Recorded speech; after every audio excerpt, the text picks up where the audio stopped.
11 Investigates team continues to dig into a disturbing case, the 2022 murders of Toledo teenagers. In all, 11 people were convicted of killing Kamarion Wilder and Keyshawn Pittman.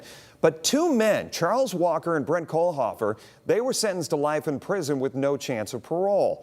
Lead investigator Brian Duggar uncovered a significant development that could shape the future of this investigation. Brian? Yeah, other than those names you just mentioned, there's another key player, Corbin Gingrich. Gingrich owned the home on Maumee Avenue from which Kamarion and Keyshawn disappeared. He testified that Walker and Kohlhofer picked the boys up, but now in this letter, he claims it was all a lie and that the police forced him to help convict the wrong guys. Early this week, Brandon Henderson, the attorney for Brent Kohlhofer, received an unexpected piece of mail. The letter arrived, I believe, yesterday, possibly the day before. And quite frankly, Brian, the way that I look at it is that it's in every sense of the word, it's a confession of Corbin Gingrich's conscience. And he states basically as much so in the letter, essentially detailing the fact that his soul's been heavy. It's been eating away at him. In this letter, which 11 Investigates has obtained and is posted in full on WTUO.com, Gingrich says he lied about Walker and Kohlhofer being involved. I did what I never should have done.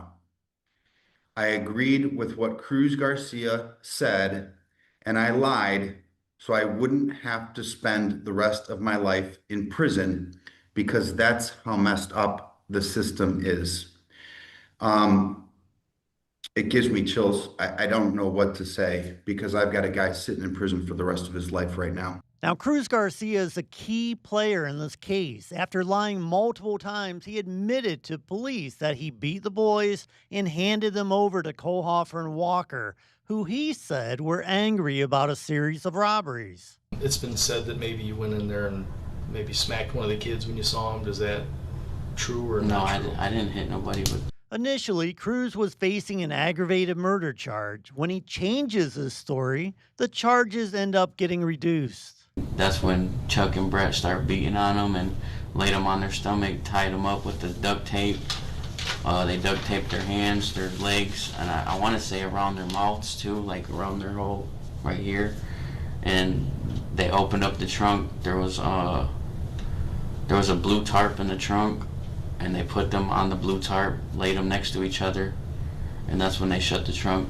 Gingrich then changes his story. Garcia and Gingrich are the only people involved in the case who have blamed Walker and Kohlhofer.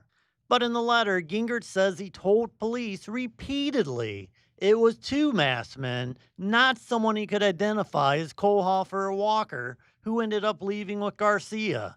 The boys' bodies were found on December 15, 2022, in a burned-out North Toledo home. I think the main point is that over and over and over, he was told, if you lie to us, obviously you're going to get in trouble. But if you tell us the truth, then, you can only help yourself. So he did. He said, I told the truth. 11 Investigates has compared multiple writing samples from Gingrich, and they are similar to the letter's signature.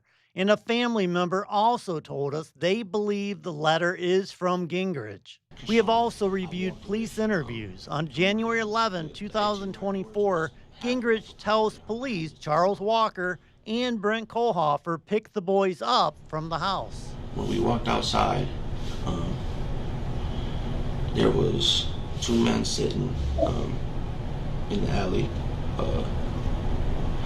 One of them was Brent, one of them was Charles. They weren't masked. Brent was on the driver's side, Charles was on the passenger side.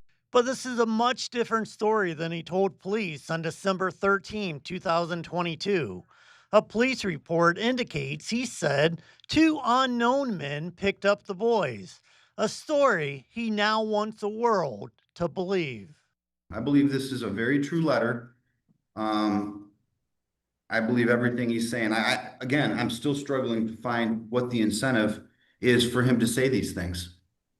He could be hit with perjury at this point. He could be hit with they might be able to possibly, I don't know the ins and outs of his deal, but they could possibly be pulling his deal.